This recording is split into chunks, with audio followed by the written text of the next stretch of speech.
എന്റെ കയ്യിൽ ആവശ്യത്തിന് കാശില്ലെന്ന് പറഞ്ഞ് എന്റെ കാമുകി എന്നെ ഉപേക്ഷിച്ച് പണക്കാരനായ മറ്റൊരുത്തിന്റെ കൂടെ പോയി. എന്നാൽ അവൾക്കറിയില്ലല്ലോ അവളുടെ അച്ഛന്റെ കമ്പനി തന്നെ വാങ്ങാനുള്ള കോടിക്കണക്കിന് രൂപയുടെ ഡീൽ ഞാൻ അന്നേ ദിവസം സൈൻ ചെയ്ത കാര്യം. ഞാൻ അഭിനവ് രജപുത്ര, പിസ്സ ഡെലിവറി ബോയിൽ നിന്നും സിറ്റിയിലെ ഏറ്റവും പവർഫുൾ മാഫിയയുടെ ബോസായി ഞാൻ മാറിയ കഥയാണിത്. 24 മണിക്കൂറിനകത്ത് കാശ് കൊണ്ടുവന്നില്ലെങ്കിൽ നിന്റെ സ്ഥാനം ഈ വീടിന് പുറത്താണ്. അഭിമന്യുവിന്റെ വീട്ടുടമസ്ഥൻ അവന്റെ മുഖത്ത് വാതിൽ വലിച്ചടച്ചു. ഈശ്വര, എന്റെ കാര്യത്തിൽ ഒരു തീരുമാനമായി. നാളെ അവന്റെ കാമുകിയുടെ ജന്മദിനമാണ്. അതിനുള്ള കാശും വീട്ടുവാടക കൊടുക്കാനുള്ള കാശും അവൻ കണ്ടെത്തേണ്ടിയിരിക്കുന്നു. അവന്റെ ജീവിതത്തിൽ സംഭവിച്ച ഏക നല്ല കാര്യമാണ് വൈഷ്ണവി. അവളെ ഇംപ്രസ് ചെയ്യാൻ എന്തെങ്കിലും സ്പെഷ്യൽ ഗിഫ്റ്റ് കൊടുക്കണമെന്ന് അവനുണ്ടായിരുന്നു. അതിന് അവന്റെ ജീവിതത്തിൽ പെട്ടെന്ന് തന്നെ ഒരു അത്ഭുതം നടന്നേ പറ്റൂ. 1 മണിക്കൂറിന് ശേഷം അവൻ സ്വർണം പണയം വെക്കുന്ന ഒരു സ്ഥലത്തെത്തി. അവൻ അവന്റെ കയ്യിൽ കിടന്ന പച്ചക്കല്ലുകൾ പതിപ്പിച്ച ആ മോതിരം ജീവിതത്തിൽ ആദ്യമായി ഊരിയെടുത്തു. അവന്റെ കയ്യിലുള്ള വില പിടിച്ച ഏക വസ്തു അതായിരുന്നു. ഇതുകൊണ്ട് കാര്യം നടക്കട്ടെ. റോഡിൽ തൂക്കിയിട്ടിരുന്ന മണിയിൽ ശബ്ദം മുഴക്കിക്കൊണ്ട് അവൻ കടയുടെ അകത്തേക്ക് കയറി. കടയുടമ ഒരു മാഗസീനും വായിച്ചിരിക്കുകയായിരുന്നു. ഇതിന് എനിക്ക് എന്ത് കിട്ടും? തന്റെ കയ്യിലെ മോതിരം കൗണ്ടറിൽ വെച്ചുകൊണ്ട് അവൻ അത് ചോദിച്ചപ്പോൾ കടയുടമ പതുക്കെ ആ മോതിരത്തിലേക്ക് നോക്കി. അയാളുടെ കണ്ണുകൾ വിടർന്നു. പേടിയോടെ അയാൾ ചാടി എഴുന്നേറ്റു. എവിടുന്നാണോ നിനക്ക് ഇത് കിട്ടിയത്? ഇതുകൊണ്ട് എനിക്ക് എന്ത് കിട്ടുമെന്ന് പറ. കയ്യിലെ വാച്ച് നോക്കിക്കൊണ്ടാണ് അഭിനവ് അത് ചോദിച്ചത്. സമയം പോയിക്കൊണ്ടിരിക്കുന്നു. പെട്ടെന്നാണ് ഒരു തോക്കെടുത്ത അയാൾ അവന്റെ നേർക്ക് നീട്ടിയത്. പേടിച്ച അഭിനവ് കൈകൾ മുകളിലേക്ക് ഉയർത്തി പുറകിലേക്ക് മാറി. നിന്നോട് ഞാൻ ഒരിക്കൽ കൂടി ചോദിക്കും, എവിടെ നിന്നാണ് നിനക്കിത് കിട്ടിയത്? ഞാനൊരു പ്രശ്നത്തിന് വന്നതല്ല. നിങ്ങൾക്ക് ഇത് വേണ്ടെങ്കിൽ വേണ്ട. ചെക്ക, നിന്നെ ഇതിലേക്ക് ആരാണ് വലിച്ചിട്ടത് എന്നെനിക്കറിയില്ല. പക്ഷെ ഇത് എടുത്തുകൊണ്ട് എന്റെ കടയുടെ പുറത്ത് നീ ഇപ്പോൾ പോണം. ഒരിക്കലും ഇങ്ങോട്ട് തിരിച്ചു വരരുത്. കൗണ്ടറിലിരുന്ന മോതിരം എടുത്ത് അഭിനവിന്റെ കയ്യിൽ വെച്ചുകൊണ്ട് വാതിൽ ചൂണ്ടിക്കാട്ടിയാണ് അയാൾ അത് പറഞ്ഞത്. അഭിനവ് പുറത്തേക്ക് പോയതും കടമുടക്കം എന്ന ബോർഡ് തൂക്കിയിട്ട കടക്കാരൻ പെട്ടെന്ന് മനഃപ്പാഠമായ ആ ഫോൺ നമ്പർ ഡയൽ ചെയ്തു. ടൈഗർ തിരിച്ചു വന്നിരിക്കുന്നു. ഈ സമയം പുറത്ത് സ്വയം പ്രാഗിക്കൊണ്ട് നിൽക്കുകയായിരുന്നു അഭിനവ്. വെറുതെ കൈയും വീശി പോകാനാണോ ഞാൻ ഇതുവരെ വന്നത്? അവൻ മോതിരം എടുത്ത് തിരിച്ച് തന്റെ വിരലുകളിലിട്ടു. എന്ത് കോപ്പാണ് ഇവിടെ ഇപ്പൊ സംഭവിച്ചത്? മോതിരം കണ്ടതും അയാൾ എന്തിനാണ് ഇങ്ങനെ പ്രതികരിച്ചത്? അതവന്റെ അച്ഛന്റെ മോതിരമായിരുന്നു. അദ്ദേഹത്തിന്റെ ഓർമ്മയ്ക്കായുള്ള ഒരേ ഒരു വസ്തു. അത് അവന് ലഭിച്ച ദിവസം അവൻ ഇതുവരെ മറന്നിട്ടില്ല. ഓട് ഇവിടെ നിന്ന് എങ്ങോട്ടെങ്കിലും പോ, ഇല്ലെങ്കിൽ ഇവന്മാർ നിന്നെയും കൊല്ലും. കാലിൽ പതിച്ച ബുള്ളറ്റിന്റെ വേദനയിൽ സഞ്ജയ് അലറിക്കൊണ്ടാണ് ഇത് പറഞ്ഞത്. അവന്റെ 5 വയസ്സ് മാത്രം പ്രായമുള്ള മകൻ അഭിനവ് ഈ കാഴ്ച കണ്ട് എന്ത് ചെയ്യണമെന്നറിയാതെ പകച്ചു നിൽക്കുകയായിരുന്നു. ഇല്ല അച്ഛനെ വിട്ട് ഞാൻ എങ്ങോട്ടും പോവില്ല. തങ്ങളെ തിരഞ്ഞ ആളുകൾ വരുന്നത് സഞ്ജയ് കണ്ടു. അവർ തങ്ങളുടെ അടുത്തേക്ക് എത്താൻ അധികം നേരമില്ല എന്ന് അവൻ മനസ്സിലാക്കി. ഇത് നീ നന്നായിട്ട് നോക്കണം, മനസ്സിലായോ? ഇതും പറഞ്ഞ് തന്റെ കയ്യിൽ കിടന്ന മോതിരം അഭിനവിന്റെ വിരലുകളിലേക്ക് അവൻ തിരികെ കയറ്റി. അഭിനവ് വെറുതെ ഒന്ന് തലയാട്ടി. വെടിയേറ്റ കാൽ വലിച്ചെടിച്ചുകൊണ്ട് സഞ്ജയ് പതുക്കെ എഴുന്നേറ്റു. തന്റെ കാറിന്റെ അടുത്ത് നിൽക്കുന്ന ആളുകളുടെ അടുത്തേക്ക് ആ കാലുമായി കയ്യിലെ തോക്കും ചൂണ്ടി നടന്നു ചെന്നു. മറഞ്ഞു നിന്നുകൊണ്ട് അഭിനവ് തന്റെ അച്ഛനും എതിരാളികളും പരസ്പരം വെടിവെക്കുന്നത് കണ്ടു നിന്നു. ബുള്ളറ്റുകൾ പായുന്നത് കണ്ട് അഭിനവ് പേടിച്ച് അവിടെ ഒതുങ്ങിയിരുന്നു. പെട്ടെന്ന് പേടിപ്പിക്കുന്ന മുഖമുള്ള ഒരാൾ വന്ന് അഭിനവിന്റെ അച്ഛന്റെ നെഞ്ചത്ത് നോക്കി തന്നെ വെടിവെച്ചു. മരണം നൽകിയ വെടി മുട്ടുകുത്തിക്കൊണ്ട് സഞ്ജയ് താഴേക്ക് വീണു. അവസാന ശ്വാസം എടുക്കുന്നതിന് മുൻപായിട്ട് സഞ്ജയ് അഭിനവിനെ ഒന്ന് നോക്കി. എന്നെ വെടിവെച്ചവന്റെ മുഖം നീ ഓർത്തു വെക്കണം ടൈഗർ. നീ ഇതിന് പ്രതികാരം ചോദിക്കുമെന്ന് എനിക്ക് ഉറപ്പതാ. സഞ്ജയ് അപ്പോഴേക്കും കണ്ണുകൾ അടച്ചിരുന്നു. അതായിരുന്നു അവന്റെ ജീവിതത്തിലെ ഏറ്റവും മോശപ്പെട്ട ദിവസം. ഇപ്പോഴും അഭിനവിന് അറിയില്ല എന്തുകൊണ്ടാണ് അവന്റെ അച്ഛൻ കൊല ചെയ്യപ്പെട്ടതെന്ന്. ചെറിയ പ്രായത്തിൽ തന്നെ അവൻ അനാഥാലയത്തിൽ കഴിയേണ്ടി വന്നു. അന്നു മുതൽ അവൻ അവന്റെ കാര്യങ്ങളൊക്കെ സ്വന്തമായി തന്നെയാണ് നോക്കുന്നത്. അന്നേ ദിവസം രാത്രി നൈറ്റ് ക്ലബിലെ ഇരുമ്പ് തുണികളൊക്കെ തുടച്ച് വൃത്തിയാക്കിക്കൊണ്ടിരിക്കുകയായിരുന്നു അഭിനവ്.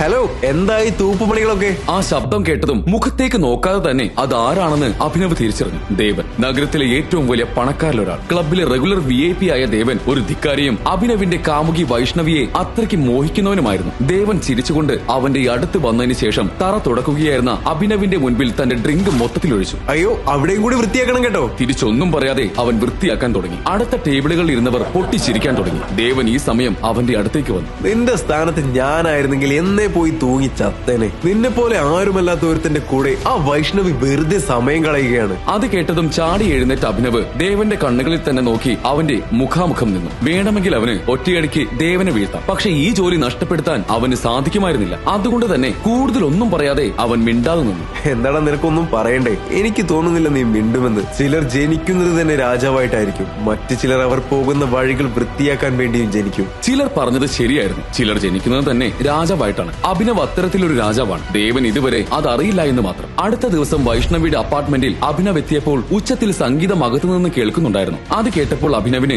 ആകെ ഒരു അസ്വസ്ഥത തോന്നി. അവളുടെ ബർത്ത്ഡേ പാർട്ടി നടക്കുന്നതിനെ കുറിച്ചൊന്നും ഒരു സൂചനയും അവൾ തന്നിരുന്നില്ല. തുടർച്ചയായി അഭിനവ് വാതിലിൽ മുട്ടിയപ്പോൾ കുറച്ചു കഴിഞ്ഞ് വളരെ സെക്സിയായ വില കൂടിയ ഒരു വസ്ത്രം ധരിച്ച് അവൾ വന്ന് വാതിൽ തുറന്നു. വൈഷ്ണവിയുടെ മുറി നിറയെ ഗസ്റ്റുകളെ കൊണ്ട് നിറഞ്ഞിരിക്കുന്നത് കണ്ട് അഭിനവ് ശരിക്കും ഞെട്ടിപ്പോയി. അവിടെ നിൽക്കുന്നവർ മുഴുവൻ തന്നെ തന്നെയാണ് തുറച്ചു നോക്കുന്നത് എന്ന് അഭിനവ് മനസ്സിലാക്കി. വിഷയ വിഷയത്തിൽ നിന്നും വഴുതി മാറാൻ വേണ്ടി അവൻ അവൾക്ക് തന്റെ കയ്യിൽ ബാക്കിയുണ്ടായിരുന്ന കാശ് കൊണ്ട് വാങ്ങിച്ച കപ്പ് കേക്ക് നീട്ടി. Happy birthday Vaishnavi. അപ്രതീക്ഷിതമായി ദേവൻ ആ ഡോറിനടുത്തേക്ക് പ്രത്യക്ഷപ്പെട്ടു. എന്തിനാണ് മോളെ ഇതുപോലെ ഒരു കപ്പ് കേക്ക് മാത്രം വാങ്ങാൻ കഴിവുള്ളവനെ കൂടെ നിർത്തുന്നത്? നിനക്ക് ഞാൻ ബേക്കറി തന്നെ വാങ്ങിച്ചു തരില്ലേ? ഇതും പറഞ്ഞ് ചിരിച്ചുകൊണ്ട് അവൻ മുന്നോട്ടാഞ്ഞ് വൈഷ്ണവിയെ ചുംബിച്ചു. അഭിനവിന്റെ ഹൃദയം അത് കണ്ട് തകർന്നു പോയി. അവിടെ കൂടുന്നവരെല്ലാവരും ആർത്ത് വിളിച്ച് ചിരിക്കുന്നുണ്ടായിരുന്നു.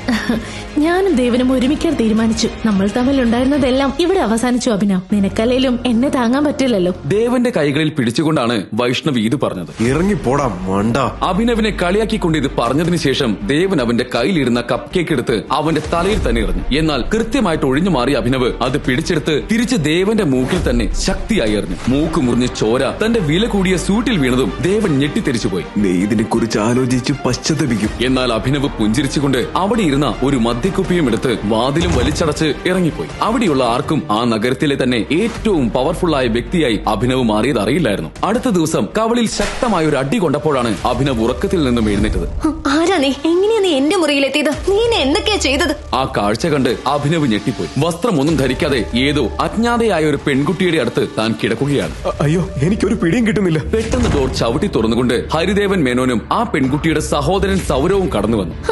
അയ്യോ മുത്തശ്ശൻ കരുതുന്നത് പോലെ ഒന്നുമില്ല. ഞാൻ എല്ലാം പറയാം. എന്നാൽ ഹരിദേവ് മേനോന്റെ കണ്ണുകൾ ദേഷ്യം കൊണ്ട് ചുവന്നിരുന്നു. നിനക്ക് നന്നായിട്ടറിയാം എന്റെ നിയമങ്ങൾ എന്താണെന്ന്. അത് തെറ്റിച്ചാൽ എന്ത് സംഭവിക്കുമെന്നും. നിന്നെ നമ്മുടെ കമ്പനിയുടെ ആദ്യത്തെ വനിതാ സിഇഒ ആക്കാൻ പോയതാണ് ഞാൻ ചെയ്ത തെറ്റ്. നിന്റെ പെരുമാറ്റം എനിക്ക് അംഗീകരിക്കാൻ പറ്റില്ല. നീ ആ സ്ഥാനത്തേക്ക് മത്സരിക്കുന്നതിൽ നിന്ന് എത്രയും പെട്ടെന്ന് പിന്മാറണം.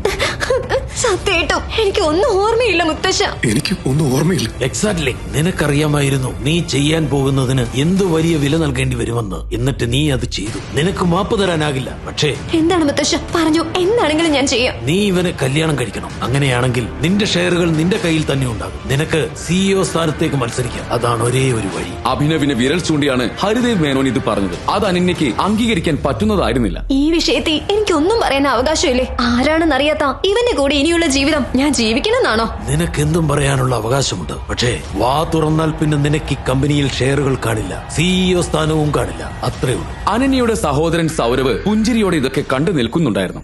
ശരി, ഞാൻ ഇവനെ കല്യാണം കഴിക്കാം. നല്ലത്. നിനക്ക് സമ്മതമല്ലേ? ഹരിദേവ് മേനോൻ അഭിനവിനെ നോക്കി ഇത് പറയുമ്പോൾ അനന്യ അപേക്ഷ നിറഞ്ഞ കണ്ണുകളോടെ അവനെ നോക്കി. കഴിഞ്ഞ രാത്രിയിൽ സംഭവിച്ചതൊന്നും അഭിനവിന് ഓർമ്മയുണ്ടായിരുന്നില്ലെങ്കിലും ഒരു പെൺകുട്ടിയുടെ ജീവിതം താനായിട്ട് ഇല്ലാതാക്കരുതെന്ന് അവനുണ്ടായിരുന്നു. അനന്യ സുന്ദരിയാണ്. തന്റെ ജീവിതത്തിൽ എന്ത് സംഭവിച്ചാലും അവനൊരു കുഴപ്പവുമില്ലായിരുന്നു. കല്യാണത്തിന് എനിക്ക് സമ്മതമാണ്. അത് കേട്ടതും ഹരിദേവ് മേനോൻ തലയാട്ടി. ഇന്ന് രാത്രി വിക്രമിന്റെ സ്ഥലത്ത് വെച്ച് ഒരു വലിയ പാർട്ടി നടക്കുന്നുണ്ട്. അവിടേക്ക് ഇവനെ കൊണ്ടുവന്ന് നിന്റെ കല്യാണക്കാര്യം എല്ലാവരെയും അറിയിക്കണം. എന്നെ ഇനിയും നീ നിരാശനാക്കരുത്. മനസ്സിലായോ? അന്നത്തെ ദിവസം രാത്രി അഭിനവും അനന്യയും കൂടി ഒരു കറുത്ത കളർ കാറിന്റെ പുറകിൽ ഇരുന്നു കൊണ്ട് പാർട്ടി നടക്കുന്ന സ്ഥലത്തേക്ക് പോയി. അവർ പരസ്പരം ഒന്നും സംസാരിക്കുന്നുണ്ടായിരുന്നില്ല. പേടി കാരണം അഭിനവ് തന്റെ കയ്യിൽ കിടന്ന മോതിരം പിടിച്ച് കറക്കിക്കൊണ്ടിരുന്നു. അകത്ത് കയറുന്നതിന് മുമ്പ് ആ മോതിരെടുത്ത് ദൂരെ കളയണം. നല്ല വൃത്തികേടായിട്ടുണ്ട്. എന്നാൽ അഭിനവ് അതിന് തയ്യാറല്ലായിരുന്നു. ഈ മോതിരം എനിക്ക് വളരെ പ്രധാനപ്പെട്ടതാണ്. എനിക്കിത് അങ്ങനെ ഊരാൻ പറ്റില്ല. എന്റെ അച്ഛന്റെ ഓർമ്മയ്ക്ക് ഇത് മാത്രമാണ് എനിക്ക് ബാക്കിയുള്ളത്. ജീവിതത്തിൽ ഒരിക്കൽ മാത്രമേ ഞാൻ ഇത് ഊരിയിട്ടുള്ളൂ. അന്ന് എന്റെ നേർക്ക് ഒരാൾ തോക്ക് ചൂണ്ടി. അത് ആവർത്തിക്കാൻ എനിക്ക് താല്പര്യമില്ല. അത് കേട്ടതും പിന്നീട് അനന്യയ്ക്ക് അഭിനവിനോട് സംസാരിക്കാൻ ഒരു താല്പര്യം തോന്നിയില്ല. കാർ പതുക്കെ വിക്രമിന്റെ സ്ഥലത്തെത്തി. അവിടെ എത്തിയപ്പോഴാണ് അഭിനവ് യന്ത്രത്തോക്കുകളുമായി ആളുകൾ അവിടെ പെട്രോളിംഗ് നടത്തുന്നത് ശ്രദ്ധിച്ചത്. എന്താ ഇതൊക്കെ? അവൻ അവളെ പിന്തുടർന്ന് ആ വീട്ടിനകത്തേക്ക് പോയി. അവിടെ അഭിനവ് ആരാധിക്കുന്ന വലിയ ബിസിനസ്സുകാരൊക്കെ ഉണ്ടായിരുന്നു. പെട്ടെന്ന് അഭിനവ് ഒരു ശബ്ദം കേട്ടു. അത് കേട്ടതും അവന്റെ കൈ ചുമരിലിടിക്കാൻ തോന്നി. അത് ദേവന്റെ ശബ്ദമായിരുന്നു. വൈഷ്ണവിയുടെ പുതിയ കാമുകൻ ദേവന്റെ ശബ്ദം. എടാ ദരിദ്രവാസി, നീ ഇവിടെ എന്ത് ചെയ്തുകൊണ്ടിരിക്കുകയാണ്? അവസാനം നമ്മൾ തമ്മിൽ കണ്ടപ്പോൾ എന്താണ് സംഭവിച്ചെന്ന് ഞാൻ നിന്നെ ഓർമ്മിക്കണം. അപ്പോ ഭാഗ്യം നിന്റെ കൂടെയായിരുന്നു. ഇപ്പൊ വേണമെങ്കിൽ നമുക്ക് ഒന്നുകൂടെ നോക്കണം. എന്താ ഇവിടെ ഒരു ശബ്ദം? വളരെ മാന്യമായ വസ്ത്രം ധരിച്ചുകൊണ്ട് പൗരുഷമുള്ള ഒരാൾ അങ്ങോട്ടേക്ക് അംഗരക്ഷകരുടെ ഒപ്പം കടന്നു വന്നു. അയാളെ കണ്ടതും ദേവൻ ബഹുമാനത്തോടെ മാറി നിന്നു. അനുവാദമില്ലാതെ പാർട്ടിയിലേക്ക് ഇവൻ കയറി വന്നതാണ് വിക്രം സാർ. വിക്രം അഭിനവിനെ ആകെ മൊത്തം നോക്കി. പെട്ടെന്നാണ് അവന്റെ വിരലിൽ കിടക്കുന്ന മോതിരം അയാൾ ശ്രദ്ധിച്ചത്. അതോടെ അയാളുടെ മുഖഭാവം മാറി. എന്റെ കൂടെ അകത്തേക്ക് വാ. അഭിനവ് ചുറ്റും നോക്കി. അവന് മറ്റ് മാർഗങ്ങളില്ലായിരുന്നു. അവൻ വിക്രമിനെ പിന്തുടർന്നു. വിക്രം അഭിനവിനെ കൊണ്ടുപോകുന്നത് കണ്ട ദേവൻ പുഞ്ചിരിയോടെ അത് നോക്കി നിന്നു. അനന്യയാണെങ്കിൽ ആ കാഴ്ച കണ്ട് ആകെ ടെൻഷൻ അടിച്ച് നിൽക്കുകയായിരുന്നു. അവർ ഇരുവരും വിക്രമിന്റെ ഓഫീസിനുള്ളിലേക്ക് കയറി. നിന്റെ കയ്യിൽ കിടക്കുന്ന മോതിരം ഒന്ന് കാണട്ടെ. വിക്രം ചോദിച്ചത് കേട്ടതും അഭിനവ് തന്റെ കൈകൊണ്ട് മോതിരം മറച്ചു പിടിച്ചു. എന്തിനാ? എന്താണ് തന്റെ മോതിരത്തെ ചുറ്റിപ്പറ്റി നടക്കുന്നതെന്ന് അവൻ അറിയില്ലായിരുന്നു. പേടിക്കണ്ട, ഞാൻ നിന്റെ മോതിരം തട്ടിയെടുക്കാൻ പോകുന്നില്ല. എനിക്കൊരു കാര്യം കാര്യം നോക്കണം. മടിച്ചിട്ടാണെങ്കിലും അഭിനവ് തന്റെ കയ്യിൽ കിടന്ന മോതിരം ഊരി വിക്രമിനെ ഏൽപ്പിച്ചു. അവൻ ആ മോതിരം ആകെ മൊത്തം നോക്കി. ആ മോതിരത്തിലെ ടി എന്ന് എഴുതിയിരിക്കുന്ന ഭാഗം കണ്ടതും അയാളുടെ വാ അറിയാതെ തുറന്നുപോയി. ടൈഗർ, ഇത് ശരിക്കും നീയാണോ? അത് കേട്ടതും അഭിനവ് ഞെട്ടിപ്പോയി. ഇതിനു മുൻപ് അവനെ ടൈഗർ എന്ന് വിളിച്ചിട്ടുള്ളത് അവന്റെ അച്ഛൻ മാത്രമായിരുന്നു. പക്ഷേ വിക്രമിനെങ്ങനെ അതറിയാം? അവൻ സ്വയം ചിന്തിച്ചു. നിന്നെ അവസാനം കണ്ടുപിടിച്ചു എന്ന് എനിക്ക് വിശ്വസിക്കാൻ പറ്റുന്നില്ല. കഴിഞ്ഞ 18 വർഷങ്ങളായി ഞങ്ങൾ നിന്നെ അന്വേഷിക്കുകയായിരുന്നു. നിങ്ങൾക്ക് എന്റെ അച്ഛനെ അറിയാമോ? അറിയാമോന്നോ? ഞങ്ങൾ ബിസിനസ് പാർട്ട്നേഴ്സ് ആയിരുന്നു. വിക്രം ചുമരിൽ തൂക്കിയിരുന്ന ഒരു ചിത്രം അവന് ചൂണ്ടിക്കാണിച്ചു കൊടുത്തു. ഞങ്ങൾ 3 പേരും കൂടി ചേർന്നാണ് കോടിക്കണക്കിന് രൂപയുടെ ഈ ബിസിനസ് സാമ്രാജ്യം കെട്ടിപ്പൊക്കിയത്. ചുമരിൽ തൂക്കിയിട്ടിരിക്കുന്ന ചിത്രത്തിൽ ചെറുപ്പക്കാരൻ വിക്രമും മുഖത്ത് വലിയൊരു പാടുള്ള തിരിച്ചറിയാനാകാത്ത മറ്റൊരാളും ഉണ്ടായിരുന്നു. ആ മുഖം കണ്ടപ്പോൾ അഭിനവിന് നല്ല പരിചയമുള്ളതുപോലെ തോന്നി. അയാളുടെ മുഖത്തെ പാട് തന്നെ അവൻ ആലോചിച്ചുകൊണ്ടിരുന്നു. പെട്ടെന്ന് അവന്റെ കാതുകളിൽ അച്ഛന്റെ ശബ്ദം മുഴങ്ങി. എന്നെ വെടിവെച്ചവന്റെ മുഖം നീ ഓർത്തു വെക്കണം ടൈഗർ. നീ ഇതിന് പ്രതികാരം ചോദിക്കുമെന്ന് എനിക്ക് ഉറപ്പതാ. ആ ചിത്രത്തിലുള്ളത് അയാളായിരുന്നു. അഭിനവിന്റെ കണ്ണുകൾ പക കൊണ്ട് നിറഞ്ഞു. എന്നാൽ പെട്ടെന്ന് അവന്റെ മനസ്സ് അവനോട് അവന്റെ പക പുറത്ത് കാണിക്കരുതെന്ന് ആവശ്യപ്പെട്ടു. തന്റെ അച്ഛനെ കൊന്നവരോട് പ്രതികാരം ചോദിക്കണമെങ്കിൽ കൃത്യസമയം വരും വരെ കാത്തിരിക്കണമെന്ന് അവന്റെ മനസ്സ് പറഞ്ഞു. ആ ചിത്രത്തിലുള്ള 3ാമത്തെ ആൾ ആരാണ്? അത് നരേന്ദ്രനാണ്. എന്റെയും നിന്റെ അച്ഛന്റെയും പാർട്ട്ണർ ആയിരുന്നു അവൻ. ഞങ്ങൾ 3 പേരും കൂടി ചേർന്നാണ് ടൈഗർ ഗ്രൂപ്പ് ആരംഭിച്ചത്. അതെന്താണ് ടൈഗർ ഗ്രൂപ്പ്? ടൈഗർ ഗ്രൂപ്പാണ് ഈ നഗരത്തിലെ ഏറ്റവും പവർഫുൾ മാഫിയ സിൻഡിക്കേറ്റ്. ഇന്ന് അതെല്ലാം നിനക്ക് അവകാശപ്പെട്ടതാണ്. അത് നിന്റെ അച്ഛന്റെ പാരമ്പര്യവും നിന്റെ അവകാശവുമാണ്. അഭിനവിന് ആ പറഞ്ഞതൊന്നും വിശ്വസിക്കാൻ സാധിക്കുന്നുണ്ടായിരുന്നില്ല. എന്റെ അച്ഛൻ മാഫിയ നടത്തിയിരുന്നോ? ടൈഗർ ഗ്രൂപ്പാണ് മോനെ ഈ നഗരത്തെ നിയന്ത്രിക്കുന്നത്. ഇവിടുത്തെ രാഷ്ട്രീയക്കാരെ, പോലീസിനെ, പത്രങ്ങളെ എല്ലാത്തിനെയും നിയന്ത്രിക്കുന്നത് ഞങ്ങളാണ്. ഈ നഗരം അഴിമതിയിലാണ് പണിതുയർത്തിയിരിക്കുന്നത്. ഞങ്ങൾ ഇല്ലായിരുന്നെങ്കിൽ മറ്റേതെങ്കിലും ഗ്യാങ് ഇവിടുത്തെ ഭരണം ഏറ്റെടുക്കുമായിരുന്നു. ഞങ്ങൾ ഉള്ളത് കൊണ്ട് ഈ നഗരം ഈ അവസ്ഥയിലെങ്കിലും എത്തി. ഇതിനെ ഇങ്ങനെ തന്നെ നിലനിർത്തുക എന്നത് നമ്മുടെ ഡ്യൂട്ടിയാണ്. ഇനി നിന്റെ ഡ്യൂട്ടി. എന്റെയോ? ഞാൻ വെറും ഒരു ഡെലിവറി ബോയ് ആണ്, ഒരു അനാഥൻ. വിക്രം ഇത് കേട്ട് അവനെ ചേർത്ത് പിടിച്ചു. തെറ്റി. നീ ഒരു മാഫിയ കിങ്ങിന്റെ മകനാണ്. ഇവിടെ ജീവിച്ചിരുന്നതിൽ വെച്ച് ഏറ്റവും മികച്ചവന്റെ മകൻ. നിന്റെ രക്തത്തിൽ തന്നെ അതുണ്ട്. ഞാൻ പറയുന്നത് ശ്രദ്ധിച്ചു കേൾക്കണം അഭിനവ്. ടൈഗർ ഗ്രൂപ്പ് തെറ്റായ ആളുകളുടെ കയ്യിൽ പോയി പെടാൻ പാടില്ല. നിന്റെ അച്ഛൻ കഷ്ടപ്പെട്ടതെല്ലാം വെറുതെയായി പോകും. നിന്റെ അച്ഛൻ മരിച്ചപ്പോൾ നരേന്ദ്രൻ എല്ലാത്തിന്റെയും ഉത്തരവാദിത്വം ഏറ്റെടുത്തു. അവൻ മരിക്കുന്നതിനു മുമ്പായി അവന്റെ മകനെ എല്ലാത്തിന്റെയും ഉത്തരവാദിത്വം ഏൽപ്പിച്ചു. എന്നാൽ ഇനി നീ ആയിരിക്കണം എല്ലാത്തിന്റെയും ചുമതലയും. അതായിരുന്നു നിന്റെ അച്ഛന്റെ അവസാനത്തെ ആഗ്രഹം. അത് കേട്ടതും അഭിനവ് വിക്രമിന്റെ കണ്ണുകളിലേക്ക് നോക്കി. അങ്കിളിന് അറിയാമോ ആരാണ് എന്റെ അച്ഛനെ കൊന്നതെന്ന്? ഇല്ല, പക്ഷെ ഒരു ദിവസം ഞാനത് കണ്ടുപിടിക്കും. അഭിനവിന്റെ മനസ്സിലൂടെ ഒരുപാട് ചിന്തകൾ കടന്നുപോയി. നരേന്ദ്രൻ ഒരുപക്ഷെ അധികാരങ്ങൾക്ക് വേണ്ടിയായിരിക്കും തന്റെ അച്ഛനെ കൊന്നിട്ടുണ്ടാവുക. വിക്രമിനോട് എല്ലാം പറയണോ എന്നവൻ ആലോചിച്ചു. പക്ഷേ വിക്രമിനെയും താൻ ഇപ്പോൾ പരിചയപ്പെട്ടതേ ഉള്ളൂ. അയാളെ വിശ്വസിക്കാൻ പറ്റുമോ എന്നുള്ളത് അഭിനവിന് ഇപ്പോൾ അറിയില്ല. അതുകൊണ്ട് തന്നെ തന്റെ ഓർമ്മകളൊക്കെ രഹസ്യമാക്കി വെക്കാൻ അവൻ തീരുമാനിച്ചു. നമ്മുടെ ഇപ്പോഴത്തെ ഏറ്റവും വലിയ ടെൻഷൻ എതിർ മാഫിയയാണ്. അവരുടെ ബോസ് നമ്മുടെ കൂട്ടത്തിൽ ഒരു ചാരനെ തിരികെ കയറ്റിയിട്ടുണ്ട് എന്നാണ് അറിയാൻ സാധിച്ചത്. ചാരനോ? അതാരാണ് എന്ന് കണ്ടുപിടിക്കാനുള്ള ശ്രമത്തിലാണ് ഞങ്ങൾ. അതുകൊണ്ട് തന്നെ നീ അവന്റെ മാഫിയെ കരുതിയിരിക്കണം. നിന്നെ അവർ വേട്ടയാടാൻ സാധ്യതയുണ്ട്. നീ ജീവനോടെ ഇരിക്കുന്നത് അവർക്ക് വെല്ലുവിളിയാണ്. പെട്ടെന്ന് പറഞ്ഞുകൊണ്ടിരുന്ന കാര്യം വിക്രം നിർത്തി. വിക്രം തന്റെ വാച്ചിലേക്ക് നോക്കി. നമ്മളിങ്ങനെ സംസാരിച്ചുകൊണ്ടിരിക്കുന്നത് അപകടമാണ്. അവൻ പെട്ടെന്ന് തന്റെ പോക്കറ്റിൽ നിന്നും ഒരു കെട്ട് കാശെടുത്ത് അഭിനവിന്റെ കയ്യിൽ വെച്ചു കൊടുത്തു. ഇത് നിന്റെ കയ്യിലിരിക്കട്ടെ. നരേന്ദ്രന്റെ മകൻ രോഹൻ ഇപ്പോൾ പുറത്തൊരാവശ്യത്തിന് പോയിരിക്കുകയാണ്. അവൻ സിറ്റിയിലേക്ക് വന്നതിന് ശേഷം നമുക്ക് ഈ കാര്യങ്ങളെ കുറിച്ചൊക്കെ വിശദമായിട്ട് സംസാരിക്കാം. അതുവരെ നീ നിന്റെ ഐഡന്റിറ്റി രഹസ്യമാക്കി തന്നെ വെച്ചിരിക്കണം. നമ്മുടെ കൂട്ടത്തിലെ ആ ചാരനെ കണ്ടുപിടിക്കുന്നത് വരെ നമ്മുടെ ഓരോ നീക്കങ്ങളും രഹസ്യമായിരിക്കണം. ഇത് നിന്റെ ലെഗസിയാണ്. എല്ലാം തിരിച്ചു പിടിക്കേണ്ട സമയമായിരിക്കുന്നു. വിക്രം പുറത്തേക്കുള്ള വാതിൽ അഭിനവിന് കാണിച്ചു കൊടുത്തു. തന്റെ അച്ഛന്റെ കൊലപാതകികളെ കണ്ടുപിടിക്കണമെങ്കിൽ തന്റെ ഐഡന്റിറ്റി രഹസ്യമായി തന്നെ സൂക്ഷിക്കണമെന്ന് അവന് തോന്നി. അത് കഴിഞ്ഞിട്ട് വേണം തന്നെ ചവിട്ടി തേച്ചവരോടെല്ലാം ഒന്നൊന്നായിട്ട് പ്രതികാരം ചെയ്യാനെന്ന് അവന്റെ മനസ്സ് പറഞ്ഞു. വിക്രം പറഞ്ഞതിനെല്ലാം സമ്മതം മൂളിയ ശേഷം അഭിനവ് പുറത്തേക്ക് പോയി. അന്ന് രാത്രി തന്റെ അച്ഛൻ കൺമുന്നിൽ കൊല്ലപ്പെട്ട ദിവസത്തെ കാഴ്ചകൾ ഓരോന്നായി അവന്റെ കൺമുന്നിലൂടെ കടന്നുപോയി. തന്നെ മാറ്റി നിർത്തി അച്ഛന്റെ കാറിന്റെ അടുത്തേക്ക് പോയതും തന്നെ വെടിവെക്കാൻ വന്നവരെ തിരിച്ച് വെടിവെച്ചതും ഇതിനിടയിൽ മുഖത്ത് പാടുള്ള ആ മനുഷ്യൻ അച്ഛന്റെ നെഞ്ചിൽ വെടിവെച്ചതുമെല്ലാം അവന്റെ ഓർമ്മകളിലൂടെ കടന്നുപോയി. ശരീരമാകെ വിയർത്ത് കുളിച്ച് അവൻ ഉറക്കത്തിൽ നിന്നും ഞെട്ടി എഴുന്നേറ്റു. എല്ലാ ദിവസവും രാത്രി അവന്റെ ജീവിതത്തിൽ ഇങ്ങനെ സംഭവിക്കാറുണ്ട്. അപ്പോഴൊന്നും അവൻ അറിയാത്ത ഒരു കാര്യം ഇപ്പോൾ അവൻ അറിയാം. തന്റെ അച്ഛനെ കൊന്നവന്റെ പേര് നരേന്ദ്രൻ. അവൻ തന്റെ ഓർമ്മകൾ ഓരോന്നായിട്ട് ചേർത്ത് വെച്ച് ആലോചിക്കുകയായിരുന്നു. അയാൾ തന്നെയാണോ തന്റെ അച്ഛനെ കൊന്നത് എന്ന ചിന്ത അവനെ അലട്ടി. വിയർപ്പ് തുടച്ചതിന് ശേഷം അവൻ സമയം നോക്കി. സമയം ഇത്രയായോ? പണി പാളി. വെപ്രാളപ്പെട്ടുകൊണ്ടാണ് അവൻ താൻ ഡെലിവറി ജോലി ചെയ്യുന്ന ഓഫീസിലേക്ക് ഓടി വന്നത്. അവിടെ എത്തിയപ്പോൾ അവന്റെ ഒരു സഹപ്രവർത്തകൻ അവിടെ നിൽക്കുന്നുണ്ടായിരുന്നു. ബോസ് അകത്തുണ്ടെന്നും പോയി കണ്ടോളാനും അവൻ പറഞ്ഞതനുസരിച്ച് അഭിനവ് അകത്തേക്ക് കയറി. വളരെ ഗൗരവത്തിൽ നീണ്ട തലമുടിയും കട്ടത്താടിയും ഒക്കെയുമുള്ള ഒരു മനുഷ്യൻ കസേരയിൽ ഇരിക്കുന്നുണ്ടായിരുന്നു. അഭിനവിന്റെ ബോസ്. എവിടെയായിരുന്നു നീ? സോറി സർ, ഞാൻ വരുന്ന വഴിയിൽ ഒരു പ്രശ്നത്തിൽ കുടുങ്ങിപ്പോയി. സോറി സർ, ഇനി അങ്ങനെ ഒരിക്കലും സംഭവിക്കില്ല. അത് കേട്ടതും അഭിനവിന്റെ ബോസ് ചാടി എഴുന്നേറ്റു. അതല്ലെങ്കിലും ഇനി ഒരിക്കലും ഇത് സംഭവിക്കാൻ പോകുന്നില്ല. Because you are fired. ഇറങ്ങിപ്പോടാ. ആരോടാണ് ഇറങ്ങിപ്പോകാൻ പറയുന്നതെന്ന് തന്റെ ബോസിന് അറിയില്ലല്ലോ ചെയ്യുമെന്ന് ഒരു നിമിഷം അഭിനവ് ചിന്തിച്ചു. നീയായിട്ട് ഇറങ്ങി പോകുന്നോ അതോ പിടിച്ചിറക്കി വിടണോ? പുറത്ത് നിൽക്കുന്ന സെക്യൂരിറ്റികളെ നോക്കിക്കൊണ്ടാണ് ബോസ് ഇത് പറഞ്ഞത്. കൂടുതൽ ഒരു തർക്കത്തിന് നിൽക്കാൻ അഭിനവിനും താല്പര്യമില്ലായിരുന്നു. ശരി, ഞാൻ പോകാം. പക്ഷേ എനിക്ക് തരാനുള്ള ബാക്കി ശമ്പളം തരണം. ഓ, അത്രേ ഉള്ളൂ. എടാ പിള്ളേരെ, ഇവന് ബാക്കി ശമ്പളം കൊടുത്ത് വിട്ടേക്ക്. ബോസ് അത് പറഞ്ഞതും പുറത്ത് നിൽക്കുകയായിരുന്ന 2 സെക്യൂരിറ്റികളും അകത്തേക്ക് കയറി വന്നു. അതിലൊരുത്തൻ അഭിനവിന്റെ കയ്യിൽ പിടിച്ചു വലിച്ചു. എന്നാൽ പെട്ടെന്ന് കയ്യിൽ പിടിച്ചു വലിച്ചവനെ മറ്റേ കൈകൊണ്ട് പിടിച്ച് അഭിനവ് തറയിലേക്ക് വലിച്ചെറിഞ്ഞു. അത് കണ്ടതും മറ്റേ സെക്യൂരിറ്റി അഭിനവിനെ തല്ലാൻ വേണ്ടി പാഞ്ഞെടുത്തു. എന്നാൽ കൃത്യമായി അഭിനവ് അവന്റെ മുഖത്ത് തന്നെ ഒരു പഞ്ച് കൊടുത്തു. ആ പഞ്ചിൽ അവന്റെ പല്ല് തെറിച്ച് പുറത്തേക്ക് പോയി. ചോര ഒലിപ്പിക്കുന്ന മുഖവുമായി അവൻ തറയിൽ ഇരുന്നു പോയി. എടാ, ഞാൻ ടൈഗറാടാ ടൈഗർ. എന്നെ എളുപ്പത്തിൽ തോൽപ്പിച്ച് കളയാന്ന് കരുതിയോ നീയൊക്കെ? തന്റെ 2 സെക്യൂരിറ്റിമാരും തറയിൽ ബോധമില്ലാതെ കിടക്കുന്നത് കണ്ടതും ബോസ് ഞെട്ടി. അയാൾ പേടിയോടെ അഭിനവിനെ നോക്കി. മതി മതി, ഞാനൊരു പ്രശ്നത്തിനുമില്ല. ഇതാ നിനക്ക് ബാക്കി തരാനുണ്ടായിരുന്ന ശമ്പളം. ഇനിയെങ്കിലും ഒന്ന് പുറത്തേക്ക് പോകാമോ? ഒരു പുഞ്ചിരിയോടെ അഭിനവ് ബോസിനെ നോക്കി. പിന്നെന്താ, ഞാൻ ഇപ്പൊ തന്നെ പോയേക്കാം. Thanks for everything. അന്നേ ദിവസം രാത്രി അപരിചിതമായ ഒരു നമ്പറിൽ നിന്നും അഭിനവിനെ തേടി ഒരു ഫോൺ കോൾ എത്തി. ഹലോ മോനെ, ഇത് ഞാനാണ് വിക്രം. ഇന്ന് നിനക്ക് ഇങ്ങോട്ടൊന്ന് വരാമോ? എനിക്ക് നിന്നെ ഒരാളെ പരിചയപ്പെടുത്തി തരണം. അവൻ നിന്നെ യഥാർത്ഥ ടൈഗറാക്കി മാറ്റും. എന്റെയും നിന്റെ അച്ഛന്റെയും ഒക്കെ പഴയ സുഹൃത്താണ്. പേര് ബൽറാം. ബൽറാമോ? ശരിക്കും? ബൽറാം കഴിഞ്ഞ ദശകത്തിലെ ഏറ്റവും സക്സസ്ഫുൾ ആയിട്ടുള്ള ഒരു ബിസിനസ്സുകാരനാണ് ബൽറാം. നഗരത്തിന്റെ പകുതി റിയൽ എസ്റ്റേറ്റ് മേഖലയും കൈകാര്യം ചെയ്യുന്നത് ബൽറാം ഒറ്റയ്ക്കാണ്. അവന്റെ പിന്തുണയില്ലാതെ ആർക്കും ആ നഗരത്തിൽ കാലെടുത്ത് വെക്കാൻ പറ്റില്ല. അവനെ ഒരു ലെജൻഡ് ആയിട്ടാണ് കണക്കാക്കുന്നത്. ബൽറാം ഇനി നിനക്ക് വേണ്ടി ജോലി ചെയ്യും മോനെ. എന്ത്? അദ്ദേഹം എനിക്ക് വേണ്ടി ജോലി ചെയ്യുന്നു? അതെ, നമ്മുടെ ടൈഗർ ഗ്രൂപ്പിലെ ഏറ്റവും പ്രധാനപ്പെട്ട വ്യക്തികളിൽ ഒരാളാണ് ബൽറാം. നിനക്ക് നഷ്ടപ്പെട്ടതെല്ലാം തിരിച്ചു പിടിക്കാൻ അവൻ നിന്നെ സഹായിക്കും. പക്ഷേ നിന്നെ നേരിട്ട് കണ്ട് കുറച്ച് സംശയങ്ങൾ തീർക്കാതെ അവൻ അതിന് തയ്യാറാകില്ല. നമുക്ക് സഫയർ ക്ലബിൽ വെച്ച് ഇന്ന് രാത്രി കാണാം. അയ്യോ, ഈ സഫയർ ക്ലബ്ബ് എന്ന് പറയുന്നത് ഈ നഗരത്തിലെ ഏറ്റവും എക്സ്പെൻസീവ് ആയിട്ടുള്ള ക്ലബ്ബ് അല്ലേ? അവരെന്നെ അതിന്റെ അകത്തേക്കൊന്നും കേട്ടില്ല.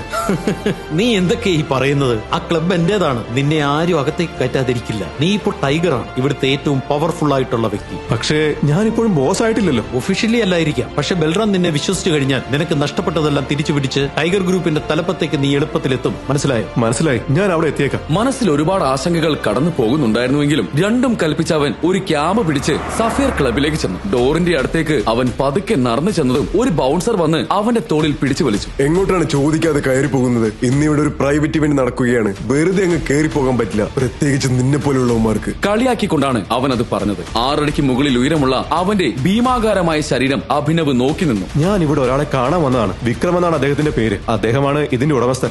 കേട്ടിട്ടുണ്ട്, കുറെ കേട്ടിട്ടുണ്ട്. അങ്ങോട്ട് മാറി നിൽക്കടാ. ഈ സമയം പുറകിൽ നിന്നും പരിചിതമായ ചില ശബ്ദങ്ങൾ അവൻ കേട്ടു. അത് ദേവന്റെയും തന്റെ മുൻ കാമുകി വൈഷ്ണവിയുടേതുമായിരുന്നു.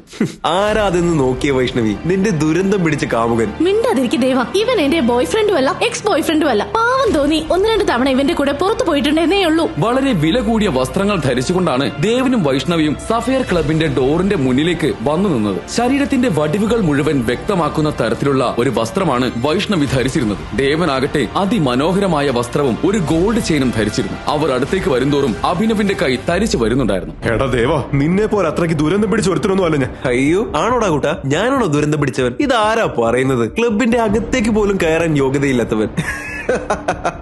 എടാ അഭിനവ്, നീ കുടിച്ചിട്ടുണ്ടോ? ദേവിന്റെ അടുത്ത് സംസാരിക്കുമ്പോ മര്യാദയ്ക്ക് സംസാരിക്കണം. അല്ല, നീ ഇവിടെ എന്താ ചെയ്യുന്നതെന്ന് പറഞ്ഞില്ലല്ലോ. ഡെലിവറി വല്ലതും ചെയ്യാൻ വന്നതാണോ? ഇത്തവണ ദേവന്റെ വാക്കുകൾ അഭിനവിനെ ശരിക്കും കൊണ്ടു. തന്റെ കൈ തിരുമ്മിക്കൊണ്ട് അവൻ ദേവനെ നോക്കി. വാക്കുകൾ സൂക്ഷിച്ചുപയോഗിക്കണം. അത് കേട്ടതും പകയോടെ അവൻ അഭിനവിന്റെ മുന്നിലേക്ക് കയറി നിന്നു. നിനക്ക് ചാകാൻ അത്രയ്ക്ക് കൊതിയായോടാ? നിന്നെ കൊണ്ടിടേണ്ട സ്ഥലത്തിടാൻ എനിക്കറിയാം. ഞാനത് ചെയ്യണോ? നിനക്ക് അത്രയ്ക്കുള്ള ധൈര്യം ഉണ്ടെങ്കിൽ ഒന്ന് കാണിക്കടാ. കാര്യങ്ങൾ കൈവിട്ടു പോകുന്നു എന്ന് മനസ്സിലായതും ബൗൺസർ ഇടയിൽ കയറി. മതി, നിർത്ത് രണ്ടുപേരും. ഞങ്ങളുടെ കസ്റ്റമേഴ്സിനെ ബുദ്ധിമുട്ടിക്കാതെ എത്രയും വേഗം നീ പുറത്തേക്ക് പോകണം. അഭിനവിനെ നോക്കിയാണ് അയാൾ അത് പറഞ്ഞത്. ഇതും പറഞ്ഞ അയാൾ അഭിനവിന്റെ തോളിൽ കൈവച്ചതും പെട്ടെന്ന് വില കൂടിയ ഒരു കാർ അവിടെ കൊണ്ട് ചവിട്ടി നിർത്തി. ആ കാറിൽ നിന്നും വിക്രം പുറത്തേക്ക് ഇറങ്ങി. വിക്രമിനൊപ്പം തന്നെ ബൽറാമും ഉണ്ടായിരുന്നു. അഭിനവിന്റെ തോളിൽ ബൗൺസർ കൈ വെച്ചിരിക്കുന്നത് കണ്ടതും വിക്രമിന്റെ മുഖം മാറി. അവൻ വേഗത്തിൽ അങ്ങോട്ട് വന്നു. എന്താണ് നീ ചെയ്യുന്നത്? ഇവൻ എന്നെ കാണാൻ വന്നതാണ്. മാറി നിൽക്കങ്ങോട്ട്, യൂസ്ലെസ്. ബൗൺസർ പേടിച്ച് മാറി നിന്നു. വിക്രമിനൊപ്പം അകത്തേക്ക് പോകുന്ന സമയത്ത് അഭിനവ് ഒരു ചിരിയോടെ ദേവനെയും വൈഷ്ണവിയെയും നോക്കി. അവർ വായും പൊളിച്ച് നിൽക്കുന്നുണ്ടായിരുന്നു. അകത്തേക്ക് പോകുന്നതിന് മുൻപ് വിക്രം ഒന്ന് നിന്നതിന് ശേഷം തിരിഞ്ഞ് ബൗൺസറിനെ നോക്കി. ഓ,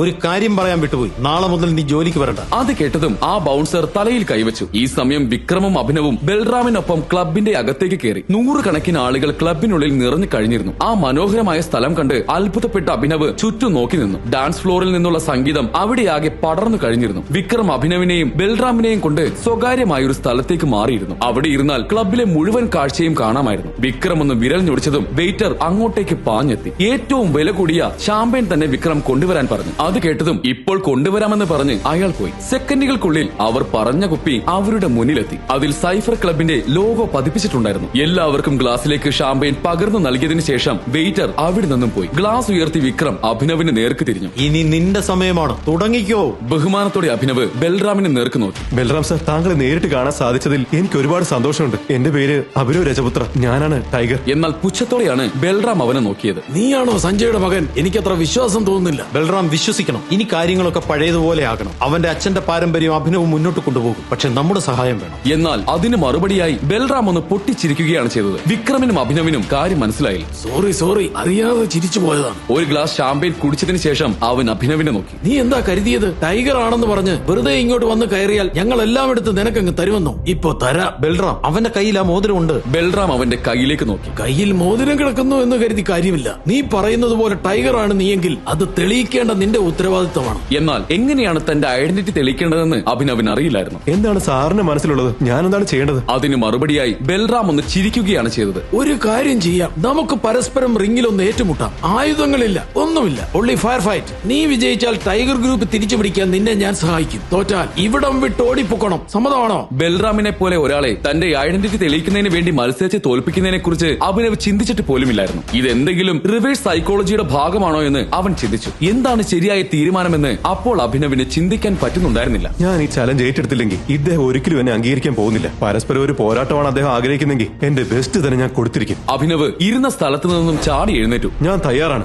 ഇപ്പോൾ ഇവിടെ വെച്ച് നമുക്ക് മത്സരിക്കാം. ബൽറാമിന്റെ കണ്ണുകളിൽ നോക്കിയാണ് അഭിനവ് അത് പറഞ്ഞത്. സഫയർ ക്ലബിന്റെ ഒത്ത നടുക്ക് വെച്ച് തന്നെ പരസ്പരം പോരടിക്കാൻ അഭിനവ് തയ്യാറായിരുന്നു. എന്നാൽ പെട്ടെന്ന് വിക്രം ഇടയിൽ കയറി. ഹേ, രണ്ടുപേരും ഒന്ന് അടങ്ങ്. ഇത് നൈറ്റ് ക്ലബ്ബാണ്. താഴെ ഒരു റിംഗ് ഉണ്ട്, നമുക്ക് അങ്ങോട്ട് പോവാം. വാ. വിക്രം പറഞ്ഞതുപോലെ അഭിനവും ബൽറാമും ബേസ്മെന്റിലുള്ള റിംഗിനടുത്തേക്ക് നടന്നു. അവിടെ എത്തിയതും ബൽറാം തന്റെ കോട്ട് അഴിച്ചു മാറ്റി. ഒരു ചിരിയോട് കൂടി അവൻ അഭിനവിനെ നോക്കി. ഞാൻ ഇതുവരെ ഒരു മത്സരവും തോറ്റിട്ടില്ല. നീ അത് അറിഞ്ഞിരിക്കുന്നത് നല്ലതാണ്. എന്നാൽ ഇന്ന് അതിനൊരു മാറ്റം ഉണ്ടാകട്ടെ. ബൽറാം ഒരു പുഞ്ചിരിയോട് കൂടി റിംഗിനുള്ളിലേക്ക് പ്രവേശിച്ചു. പൊക്കം കൊണ്ടും ശരീരം കൊണ്ടും അഭിനവിനേക്കാൾ മെച്ചപ്പെട്ട അവസ്ഥയിലായിരുന്നു ബൽറാം. അവന്റെ താടിയെല്ലും മസിലുകളും എല്ലാം അത്രത്തോളം സ്ട്രോങ് ആയിരുന്നു. ബൽറാമിന് പിറകെ അഭിനവും റിംഗിലേക്ക് പ്രവേശിച്ചു. Best of luck.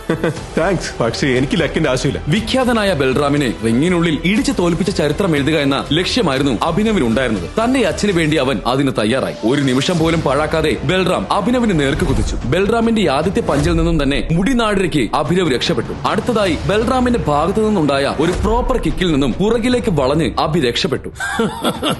കൊള്ളാലോ. അപ്പോൾ എങ്ങനെ നിലത്ത് ചവിട്ടി കളിക്കണമെന്ന് നിനക്കറിയാം. പക്ഷേ എങ്ങനെ പഞ്ച് ചെയ്യണമെന്ന് നിനക്കറിയാമോ? പറ്റുമെങ്കിൽ ദാ ഇവിടെ ഇടിക്ക്. ഇവിടെ. തന്റെ താടിയലിലേക്ക് വിരൽ ചൂണ്ടിക്കൊണ്ടാണ് ബൽറാം അഭിനവിനോട് ഇത് ചോദിച്ചത്. ശരിക്കും ബൽറാം തനിക്കൊരു അവസരം തരുന്നതാണോ എന്ന് അഭിനവ് ഒരു നിമിഷം ആലോചിച്ചു. കൂടുതൽ ചിന്തിക്കാതെ അഭിനവ് ബൽറാം വിരിച്ച വലയിലേക്ക് എടുത്തു ചാടി. ബൽറാമിനെ ഇടിക്കാൻ വേണ്ടി അഭിനവ് മുന്നോട്ട് പോയതും പെട്ടെന്ന് ബൽറാം അവന്റെ കൈ പിടിച്ച് പുറകിലേക്ക് വലിച്ച് അവന്റെ മുഖത്ത് തന്നെ പഞ്ച് ചെയ്തു. ആ ഇടി കൊണ്ടതും തല മുഴുവൻ കറങ്ങുന്നത് പോലെ അഭിനവിന് തോന്നി. മറ്റെന്തെങ്കിലും ചിന്തിക്കാൻ സമയം കിട്ടുന്നതിന് മുൻപ് തന്നെ ബൽറാം അഭിനവിനെ കഴുത്തിൽ തൂക്കി നിലത്തടിച്ചു. ശ്വാസം കിട്ടാതെ അഭിനവ് പിടഞ്ഞു.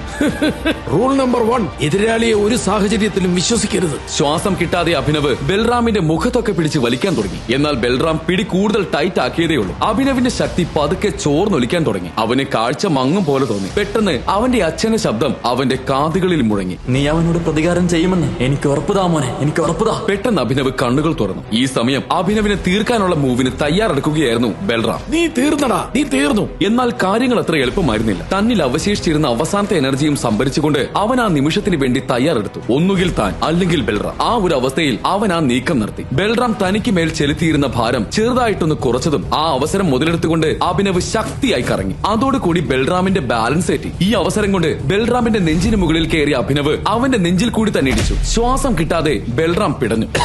കൊള്ളാം. റൂൾ നമ്പർ 2 നിനക്കറിയാം. എപ്പോഴും എതിരാളിയേക്കാൾ ഒരടി മുന്നിൽ നിൽക്കുക. അപ്പോഴും പോരാട്ടം അവസാനിച്ചിരുന്നില്ല. തോൽക്കാതിരിക്കാൻ വേണ്ടി അവൻ എന്തും ചെയ്യാൻ തയ്യാറായി കഴിഞ്ഞിരുന്നു. മത്സരം മുന്നോട്ട് തന്നെ പോയി. ബൽറാം പതുക്കെ തോൽക്കാൻ വേണ്ടി തുടങ്ങി. ബൽറാം അഭിനവിനെ പഞ്ച് ചെയ്യാൻ വേണ്ടി കുറച്ചധികം ശ്രമങ്ങൾ നടത്തി. എന്നാൽ അവിടെ നിന്നെല്ലാം വേഗത കൊണ്ട് അഭിനവ് ഒഴിഞ്ഞു മാറി. തിരിച്ച് പഞ്ചുകൾ കൊടുത്തുകൊണ്ടിരുന്നു. ബൽറാമിന്റെ ശ്വാസം വേഗത്തിലാകാൻ തുടങ്ങി. ഈ അവസരം മുതലെടുത്തുകൊണ്ട് അഭിനവ് ബൽറാമിന്റെ താടിയിൽ തന്നെ ഒരു കിടിലൻ പഞ്ച് കൊടുത്തു. മുന്നോട്ടാഞ്ഞ ബൽറാം അഭിനവിനെ പിടികൂടാൻ ശ്രമിച്ചെങ്കിലും വേഗത കൊണ്ട് അവൻ ഒഴിഞ്ഞു മാറി കാലുകൊണ്ട് ഒരു സർക്കിൾ വരച്ച് ബൽറാമിന്റെ ബാലൻസ് തെറ്റിയെന്ന് അവൻ ഉറപ്പാക്കി. ബൽറാം തറയിലേക്ക് വീണു. ഒരു നിമിഷം പാഴാക്കാതെ അഭിനവ് തന്റെ കാൽ അവന്റെ ശരീരത്തിൽ ചവിട്ടി വെച്ചു. തോൽവി സമ്മതിക്കൂ മിസ്റ്റർ ബൽറാം. കളി കഴിഞ്ഞു. ആദ്യമായിട്ട് തോറ്റതിന്റെ നിരാശ ബൽറാമിനെ ബൽറാമിന്റെ മുഖത്തുണ്ടായിരുന്നുവെങ്കിലും അവന്റെ മുഖത്ത് അഭിമാനം നിറഞ്ഞ ഒരു ഭാവം കൂടി ഉണ്ടായിരുന്നു. അപ്പോ ശരിക്കും നീ ടൈഗർ തന്നെയാണല്ലേ?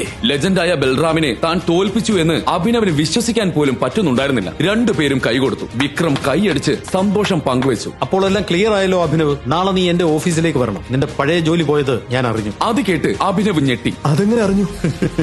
ഞങ്ങൾക്ക് നാലുപാടും കണ്ണുണ്ട്. വിക്രം തന്നെ നിരീക്ഷിക്കുകയാണോ എന്ന സംശയത്തോടെ അന്നത്തെ രാത്രി മുഴുവൻ അഭിനവ് ചെലവഴിച്ചു. എന്തായാലും പിറ്റേ ദിവസം ഓഫീസിലേക്ക് പോകാൻ തന്നെ അവൻ തീരുമാനിച്ചു. അവിടെ എത്തിയപ്പോഴാണ് അഭിനവ് അവനെ കണ്ടത്. അത് അനന്യയുടെ സഹോദരൻ സൗരവായിരുന്നു. അവൻ പുച്ഛത്തോടെ അഭിനവിന്റെ അടുത്തേക്ക് നടന്നു വന്നു. ആഹാ, ഇതാരാണ് വന്നിരിക്കുന്നത്? തുണിയെടുത്ത് നിന്നെ ഞാൻ നേരത്തെ കണ്ടിട്ടില്ലല്ലോ. എന്റെ പെങ്ങളുടെ മുറിയിൽ തുണിയില്ലാതെയല്ലേ നീ കിടന്നിരുന്നത്? ഇവിടെ എന്തിനാ വന്നത്? അല്ല, വളകളും ഡെലിവറി ചെയ്യാനാണോ? വഴിയിൽ നിന്ന് മാറടാ. അല്ല, എങ്ങോട്ടാണ് സാർ പോകുന്നത്? പറഞ്ഞിട്ട് പോ. സൗരവിന്റെ ആളുകൾ മുന്നോട്ട് പോകാതിരിക്കാൻ അഭിനവിനെ തടഞ്ഞുകൊണ്ട് ഒരു വേലി പോലെ നിരന്നു നിന്നു. എന്തോ പറയാൻ എന്ന പോലെ സൗരവ് മുന്നോട്ട് കയറി വന്നു. നിനക്ക് ഞാൻ കുറച്ച് ഉപദേശം തരട്ടെ. നീ ഒരു ദരിദ്രവാസിയാണ്. അത് എളുപ്പത്തിൽ അംഗീകരിച്ചാൽ ജീവിതം അത്രയും സമാധാനത്തോടെ മുന്നോട്ട് കൊണ്ടുപോകാം. രംഗം ചൂടുപിടിക്കാൻ പോയ സമയത്ത് പെട്ടെന്ന് സുന്ദരിയായ ഒരു പെൺകുട്ടി അവരുടെ ഇടയിലേക്ക് കടന്നു വന്നു. ആരാ അവിടെ? ഓ, അഭിനവ്. ഞാനാണ്. എന്റെ കൂടെ വരൂ. സൗരവിനും കൂടെ വന്നവർക്കും അതിസുന്ദരിയായ ആ പെൺകുട്ടിയുടെ ശരീരത്തിൽ നിന്ന് കണ്ണെടുക്കാൻ പറ്റിയില്ല. അവൾ അഭിനവുമായി മുന്നോട്ട് പോയപ്പോൾ അവർ അവൾക്ക് വേണ്ടി വഴി മാറിക്കൊടുത്തു. ആരാണ് ഈ പെൺകുട്ടിയെന്നും എന്തിനാണ് തന്നെ വിളിച്ചുകൊണ്ട് പോകുന്നത് എന്ന് ചോദിക്കുന്നതിനും വേണ്ടി അഭിനവ് വാ തുറക്കാൻ പോയതും അവൾ ചുണ്ടിൽ വിരൽ വെച്ചുകൊണ്ട് ഒന്നും മിണ്ടരുതെന്ന് അവനോട് പറഞ്ഞു. അവൻ കൂടുതലൊന്നും പറയാതെ അവളുടെ കൂടെ നടന്നു. പക്ഷേ അകത്ത് കയറിയതും അവന് തന്റെ കൗതുകം അടക്കാൻ സാധിച്ചില്ല. വിക്രമങ്ങൾ എന്നെ വിളിച്ചോണ്ട് വരാൻ പറഞ്ഞു വിട്ടാണോ? വിക്രം സാറിന്റെ പേര് അവൻ പറഞ്ഞത് അവൾക്ക് തീരെ ഇഷ്ടപ്പെട്ടില്ല. അവളുടെ മുഖഭാവം കണ്ടപ്പോൾ തന്നെ എന്തൊക്കെയോ അസ്വസ്ഥത അവന് തോന്നി. ലിഫ്റ്റിൽ വെച്ച് സ്വന്തം ഫോൺ നോക്കിക്കൊണ്ടിരിക്കുന്നതല്ലാതെ ഒരു വാക്ക് അവൾ അവനോട് സംസാരിച്ചില്ല. ഒരുപക്ഷെ തന്റെ രൂപം കണ്ട് തന്നെ അവൾ ജഡ്ജ് ചെയ്തുകൊണ്ടാണോ തന്നെ ഇഷ്ടപ്പെടാത്തതെന്ന് അവൻ ചിന്തിച്ചു. ലിഫ്റ്റിൽ കയറി അവർ ടോപ്പ് ഫ്ലോറിലെത്തി. അവിടെ എത്തിയതും തന്റെ ഡെസ്കിലേക്ക് അവൾ അവരെ കൊണ്ടുപോയി. എന്തു തരം ജോലിയാ നീ നോക്കുന്നത്? സീനിയർ മാനേജ്മെന്റ് ലെവലിൽ എന്തെങ്കിലും? ഞങ്ങൾക്കിപ്പോ സീനിയർ മാനേജ്മെന്റ് പൊസിഷനിൽ ഒഴിവുകളൊന്നുമില്ല. വേറെ എന്തെങ്കിലും ടൈപ്പ് ജോലി വേണം. അവളുടെ പെരുമാറ്റം അവന് തീരെ ഇഷ്ടപ്പെടുന്നുണ്ടായിരുന്നില്ല. തന്റെ ഐഡന്റിറ്റി ഇപ്പോൾ രഹസ്യമായി വെക്കണമെന്ന് അവൻ അറിയാമായിരുന്നു. പക്ഷേ ഇവൾ തന്നെ ഭരിക്കുന്ന അവസ്ഥ ഉണ്ടാകരുതെന്നും അവനുണ്ടായിരുന്നു. എന്താ തന്റെ പേര്? ജെന്നിഫർ. നോക്ക് ജെന്നിഫർ, ഞാൻ ഏത് ടൈപ്പ് ജോലിയാണ് നോക്കുന്നതെന്ന് താൻ ചോദിച്ചു. ഞാനത് പറഞ്ഞു. ഒന്നുകിൽ തനിക്ക് വിക്രമിനോട് സംസാരിച്ച് എനിക്ക് പറ്റിയ ഒരു ജോലി കണ്ടെത്തി തരാം, അല്ലെങ്കിൽ എനിക്ക് ഇഷ്ടമുള്ളത് ഞാൻ തെരഞ്ഞെടുക്കും. ഞാനിതിൽ ഏത് ചെയ്യണം? അത്തരമൊരു മറുപടി അവനിൽ നിന്നും പ്രതീക്ഷിക്കാത്തത് കൊണ്ട് അത്ഭുതത്തോടെ അവൾ അവനെ ആകെ മൊത്തം നോക്കി. ഞാൻ വിക്രം സർ വന്നാലുടൻ ചോദിച്ചിട്ട് പറയാം. നിങ്ങളുടെ മറുപടിക്ക് വേണ്ടി ഞാൻ കാത്തിരിക്കും. തിരിച്ചു പോകാൻ വേണ്ടി അഭിനവ് തയ്യാറെടുത്തതും എന്തോ ഓർത്തതുപോലെ അവൾ അവനെ പുറകിൽ നിന്ന് വിളിച്ചു. വിക്രം സർ, നിങ്ങൾക്ക് തരാൻ എന്നെ ഒരു സാധനം ഏൽപ്പിച്ചിരുന്നു. അവൾ അവനെ ഒരു എൻവലപ്പ് ഏൽപ്പിച്ചു. അതിനകത്തൊരു ചെക്ക് ഉണ്ടായിരുന്നു, ഒപ്പം ഒരു കുറിപ്പും. മോനെ, ഈ ചെക്കും കൊണ്ട് നീ ബ്രോഡ്വേ ബാങ്ക് വരെ ഒന്ന് പോകണം. അവർ നിന്റെ കാര്യം നോക്കിക്കൊള്ളു. വിക്രം പറഞ്ഞതുപോലെ ചെക്കുമായി അഭിനവ് ബാങ്കിലെത്തി. കൗണ്ടറിലിരുന്ന ആൾ ചെക്ക് നോക്കിയതും ഞെട്ടിപ്പോയി. അയാൾ ആകെ മൊത്തം അവനെ ഒന്ന് നോക്കി. നിന്റെ ശ്രമം കൊള്ളാം, പക്ഷെ അത് ഇവിടെ നടക്കാൻ പോകുന്നു. അവൻ ആ ചെക്ക് പല കഷ്ണങ്ങളായി വലിച്ചു കീറി. അത് കണ്ടതും അഭിനവ് ഞെട്ടിപ്പോയി. നിങ്ങൾ ഇത് എന്താ ചെയ്തത്? സെക്യൂരിറ്റി, ഇവൻ ഫേക്ക് ചെക്കും കൊണ്ട് കാശ് മാറാൻ വന്നതാണ്. തൂക്കിയെടുത്ത് വെളി കളവനെ. ഇനി ഇത് ആവർത്തിച്ചാൽ ഞാൻ പോലീസിനെ വിളിക്കും. സെക്യൂരിറ്റിമാർ അഭിനവിനെ വലിച്ചടച്ച് പുറത്തേക്ക് കൊണ്ടുപോകാൻ പോയി. അഭിനവ് കുതറി മാറി. പെട്ടെന്നാണ് അവിടെ ഒരു ശബ്ദം മുഴങ്ങിയത്. അത് ബൽറാം ആയിരുന്നു. എന്താ ഇവിടെ നടക്കുന്നത്? സെക്യൂരിറ്റികൾ പെട്ടെന്ന് അവിടെ നിന്നും മാറി. ബൽറാം അഭിനവിനെയും കൊണ്ട് മുന്നോട്ട് പോയി. മോനെ, ഈ ബാങ്ക് തന്നെ നിന്റേതാണ്. ടൈഗർ ഗ്രൂപ്പിന്റെ സ്വന്തം ബാങ്കാണിത്. നീ വാ, ഞാൻ ഇപ്പോൾ കാണിച്ചു തരാം. അഭിനവിനെ വിളിച്ചുകൊണ്ട് മാനേജറുടെ ഓഫീസിലേക്ക് ബൽറാം കടന്നു ചെന്നു. ബൽറാമിനെ കണ്ടതും മാനേജർ ചാടി എഴുന്നേറ്റു. Balram sir, what A surprise. ഞാൻ സാറിന് ഇന്ന് ഇവിടെ തീരെ പ്രതീക്ഷിച്ചില്ല. അതൊക്കെ അവിടെ നിൽക്കട്ടെ. ഈ നിൽക്കുന്നത് ആരാണെന്ന് മനസ്സിലായോ? അഭിനവിനെ ആകെ മൊത്തം നോക്കിയിട്ടും മാനേജറിന് ആളെ മനസ്സിലാവുന്നുണ്ടായിരുന്നില്ല. പെട്ടെന്നാണ് അവന്റെ കയ്യിൽ കിടക്കുന്ന മോതിരത്തിൽ അവന്റെ കണ്ണ് പതിഞ്ഞത്. പെട്ടെന്ന് മാനേജറുടെ വാ തുറന്നു. ദൈവമേ, ഇത് നമ്മുടെ ടൈഗർ ആണോ? അഭിനവിന് എങ്ങനെ പ്രതികരിക്കണമെന്ന് അറിയില്ലായിരുന്നു. മാനേജറുടെ മുഖത്തെ ആവേശം അവൻ വ്യക്തമായി കണ്ടു. മാനേജർ നമ്മളുടെ ആളാണ്, നിനക്ക് പൂർണ്ണമായിട്ടും വിശ്വസിക്കാം. ബൽറാം പറഞ്ഞത് കേട്ട് അഭിനവ് മാനേജറെ നോക്കി ഒന്ന് പുഞ്ചിരിച്ചതിന് ശേഷം കൈ കൊടുത്തു. മാനേജർക്ക് അഭിനവിനെ കണ്ട സന്തോഷത്തിൽ ഒരു 100 ചോദ്യങ്ങൾ ചോദിക്കാനുണ്ടായിരുന്നു. ഇത്രയും നാളും ടൈഗർ എവിടെയായിരുന്നു? എന്നാണ് തിരിച്ചു വന്നത്? പറയൂ, ഞാൻ എന്താണ് ചെയ്യേണ്ടത്? പതുക്കെ പതുക്കെ, ഉച്ചത്തിൽ സംസാരിക്കല്ലേ. നമ്മളെ ഇവിടെ ഉള്ളത് ആരും അറിയാൻ പാടില്ല. തൽക്കാലം ടൈഗർ വന്ന കാര്യം എല്ലാവരും രഹസ്യമാക്കി വെച്ചിരിക്കുകയാണ്. കാര്യം മനസ്സിലായതുപോലെ മാനേജർ തലയാട്ടി. മനസ്സിലായി. നമ്മുടെ ഇടയിൽ തന്നെ ഒരു ചാരനുള്ളത് കൊണ്ട് എല്ലാം വളരെ സൂക്ഷിച്ചു തന്നെയാണ് കൈകാര്യം ചെയ്യേണ്ടത്. ആ ചാരനെ കുറിച്ച് നിങ്ങൾക്കറിയാമോ? അതെന്ത് ചോദ്യമാണ്? സത്യമാണ്, ഞങ്ങൾക്ക് എല്ലാവർക്കും അറിയാം. എന്തായാലും ടൈഗർ തിരിച്ചു വന്ന സ്ഥിതിക്ക് എന്തെങ്കിലും സഹായം ഞാൻ ചെയ്യേണ്ടതുണ്ടെങ്കിൽ ദയവ് ചെയ്ത് പറയണം. എനിക്ക് നിങ്ങളൊരു സഹായം ചെയ്തു തരണം. അത് കേട്ടതും മാനേജർ ആകാംക്ഷയോടെ അവനെ നോക്കി. അതേസമയം നഗരത്തിന്റെ മറ്റൊരു ഭാഗത്ത് ആഡംബര ഹോട്ടലിലെ സ്വിമ്മിംഗ് പൂളിനടുത്തായി സൺഗ്ലാസും സ്വർണ്ണ ചെയിനുകളും ധരിച്ച ഒരാൾ വെയിൽ കായുന്നുണ്ടായിരുന്നു. ബിക്കിനി ധരിച്ച 2 പെൺകുട്ടികൾ അയാളുടെ 2 സൈഡിലും നിൽക്കുന്നു. ഒരു കവിൾ മദ്യം കുടിച്ചതിന് ശേഷം റിലാക്സ് ചെയ്യുകയായിരുന്ന അയാളുടെ അടുത്തേക്ക് പെട്ടെന്ന് ഒരാൾ ഓടിയെത്തി. സർ, ആ ടൈഗർ തിരിച്ചു വന്നതായിട്ട് ഇപ്പോൾ ഒരു ഇൻഫർമേഷൻ കിട്ടിയിട്ടുണ്ട്. അത് കേട്ടതും അയാൾ ഒരു സിഗരറ്റിന് തീ കൊളുത്തി. ടൈഗർ ഗ്രൂപ്പിന്റെ അകത്ത് തന്നെ നമ്മൾ ഒരാളെ നിർത്തിയത് എന്തുകൊണ്ട് നന്നായി. പിറകിലേക്ക് ചാഞ്ഞുകൊണ്ട് അയാൾ പൊട്ടി പൊട്ടി ചിരിക്കാൻ തുടങ്ങി. ആരാണ് ടൈഗർ ഗ്രൂപ്പിനകത്തുള്ള ആ ചാരൻ? എന്തൊക്കെ സത്യങ്ങളായിരിക്കും അവൻ ലീക്ക് ചെയ്തിട്ടുള്ളത്? സർ, നമ്മളിപ്പോൾ എന്താണ് ചെയ്യേണ്ടത്? ആ ചോദ്യത്തിന് മറുപടിയായി അയാൾ സിഗരറ്റ് ഒന്ന് ഊതി വിട്ടതിന് ശേഷം ക്രൂരമായ ഒരു നോട്ടം അവനെ നോക്കി. ആ ടൈഗർ ആരാണെന്ന് കണ്ടുപിടിച്ച് അവനെ അങ്ങ് തീർത്ത് കളഞ്ഞേക്ക്. അതേസമയം ബൽറാം നൽകിയ പുത്തൻ കാറും എടുത്തുകൊണ്ട് സൈഫർ ക്ലബിൽ ലഞ്ച് കഴിക്കാൻ വേണ്ടി പോവുകയായിരുന്നു അഭിനവ്. പോകുന്ന വഴി അവൻ മറ്റൊരു ക്ലബിനെ പാസ് ചെയ്തു. അത് ഡേവിഡ് തരകന്റെ ക്ലബ്ബായിരുന്നു. അവിടെ നിർത്തുന്നത് അത്ര പന്തിയല്ല എന്ന് അവൻ അറിയാമായിരുന്നു. പക്ഷേ മനസ്സിൽ കൂടിയപ്പോൾ അവന് വേറെ എന്തൊക്കെയോ ചിന്തകൾ കടന്നുപോയി. ടൈഗർ ഗ്രൂപ്പിന്റെ എതിർ ഗ്രൂപ്പാണ് ഡേവിഡ് തരകന്റെ സംഘം. അവിടെയൊന്ന് നിർത്തി കാര്യങ്ങൾ നിരീക്ഷിക്കുന്നത് ശത്രുവിനെ കുറിച്ച് കൂടുതൽ അറിയാൻ സഹായകരമാവും എന്ന് അവൻ കരുതി. അതുകൊണ്ട് തന്നെ രണ്ടും കൽപ്പിച്ച് അവൻ ആ ക്ലബിന് മുന്നിൽ വണ്ടി നിർത്തി. കാർ പുറത്ത് പാർക്ക് ചെയ്തതിന് ശേഷം ലഞ്ച് കഴിക്കുന്നതിന് വേണ്ടി അവൻ അതിന്റെ അകത്തേക്ക് കയറി. വളരെ അപകടമായിരിക്കുമെന്ന് തിരിച്ചറിഞ്ഞിട്ടും ഡേവിഡിനെയും സംഘത്തിനെയും കുറിച്ച് കൂടുതൽ പഠിക്കാനുള്ള അവസരമായിട്ട് അവൻ അതിനെ കണക്കാക്കി. പെട്ടെന്ന് അവന്റെ ഫോൺ ശബ്ദിച്ചു. അത് വിക്രമായിരുന്നു. ഇന്ന് നിനക്ക് നല്ലൊരു ദിവസമായിരുന്നു എന്ന് ഞാൻ കേട്ടല്ലോ ടൈഗർ. അതിന് മറുപടിയായി അഭിനവ് ഒന്ന് ചിരിച്ചു. പുതിയ കാറിന് എല്ലാ ആശംസകളും. താൻ ചെയ്യുന്ന ഓരോ കാര്യങ്ങളും അപ്പോൾ തന്നെ വിക്രം അറിയുന്നത് ആലോചിച്ചപ്പോൾ അവൻ അത്ഭുതം തോന്നി. തന്റെ പിറകെ സെക്യൂരിറ്റി ആയിട്ട് ആരെയെങ്കിലും അയച്ചിട്ടുണ്ടോ എന്നൊരു സംശയം വരെ അവന് തോന്നി. താങ്ക് യു വിക്രമകൾ ഫോർ എവറിത്തിങ്. നിനക്ക് നിന്റെ ജീവിതത്തിലെ ബെസ്റ്റ് തന്നെ കിട്ടണം മോനെ. അത് അവിടെ നിൽക്കട്ടെ. നിനക്ക് പറ്റിയ ജോലി ഞാൻ കണ്ടുപിടിച്ചിട്ടുണ്ട്. ഞാൻ കരുതി അങ്കിളിന്റെ കമ്പനിയിലായിരിക്കും എനിക്ക് ജോലി തരികയെന്ന്. ഞാനും അത് തന്നെയാണ് ആദ്യം വിചാരിച്ചത്. പക്ഷെ എന്റെ കമ്പനിയിൽ ഇപ്പോൾ സീനിയർ മാനേജ്മെന്റ് പൊസിഷനിൽ വേക്കൻസി ഇല്ലല്ലോ. അത് മാത്രമല്ല തൽക്കാലം നമ്മൾ ഒരുമിച്ച് ജോലി ചെയ്യാതിരിക്കുന്നത് തന്നെയാണ് നല്ലത്. ഇന്നത്തെ കാലത്ത് എനിക്ക് ആരെയും വിശ്വസിക്കാൻ പറ്റില്ല. നമ്മുടെ ടൈഗർ ഗ്രൂപ്പിലുള്ള ചാരന്മാരെ കുറിച്ചാണോ അങ്കിൾ പറയുന്നത്? അതെ, ആ ഡേവിഡ് നമ്മളെ നിരീക്ഷിക്കാൻ ചാരന്മാരെ വെച്ചിരിക്കുകയാണ്. ഈ അപകടകരമായ കളിയിൽ അങ്ങോട്ടും ഇങ്ങോട്ടും ഇൻഫർമേഷൻസ് വെച്ച് തന്നെ കളിക്കണം. എനിക്കെല്ലാം മനസ്സിലാവുന്നുണ്ട് അങ്കിൾ. എന്തായാലും നിന്റെ കാര്യത്തിൽ നിനക്കൊരു ശ്രദ്ധ വേണം. എന്തെങ്കിലും എടുത്തുചാടി ചെയ്തിട്ട് നീ ആരാണെന്നുള്ളത് ബാക്കിയുള്ളവർക്ക് അറിയിച്ചു കൊടുക്കരുത്. വിക്രം പറഞ്ഞത് അഭിനവിന് മനസ്സിലായി. ഞാൻ ശ്രദ്ധിച്ചോളാം അങ്കിൾ. ഫോൺ വെച്ചതിന് ശേഷം തന്റെ കയ്യിൽ കിടന്ന മോതിരം പോക്കറ്റിലിട്ട് അവൻ ആ ക്ലബിന്റെ അകത്തേക്ക് കയറി. വളരെ മനോഹരമായി ഒതുങ്ങിയിരിക്കുന്ന ഒരു ക്ലബ്ബായിരുന്നു അത്. എന്നാൽ അഭിനവിന് എന്തോ ഒരു വല്ലാത്ത ഫീൽ അകത്ത് കയറിയപ്പോൾ കിട്ടി. മുന്നോട്ട് നടന്നപ്പോൾ ഇരിക്കാൻ അവൻ ഒരു ടേബിൾ കണ്ടുപിടിച്ചു. അവിടെയുള്ള ആളുകൾ പലരും ആയുധങ്ങൾ കയ്യിൽ സൂക്ഷിച്ചുകൊണ്ടാണ് നടക്കുന്നതെന്ന് അവൻ തിരിച്ചറിഞ്ഞു. അത് മുൻകരുതൽ എടുക്കാൻ വേണ്ടി അഭിനവിനെയും പ്രേരിപ്പിച്ചു. അവനും ലഞ്ച് കഴിച്ചുകൊണ്ട് അവിടുത്തെ സാഹചര്യങ്ങളുമായി ഇഴുകിച്ചേർന്നു. പെട്ടെന്ന് 2 പേർ സംസാരിക്കുന്നത് അവൻ ശ്രദ്ധിച്ചു. ഒരു റൂമർ പരക്കുന്നുണ്ട് കേട്ടോ. ആ ടൈഗർ ജീവനോടെ ഉണ്ടെന്നും അവൻ നമ്മുടെ സിറ്റിയിൽ വന്നിട്ടുണ്ടെന്നും.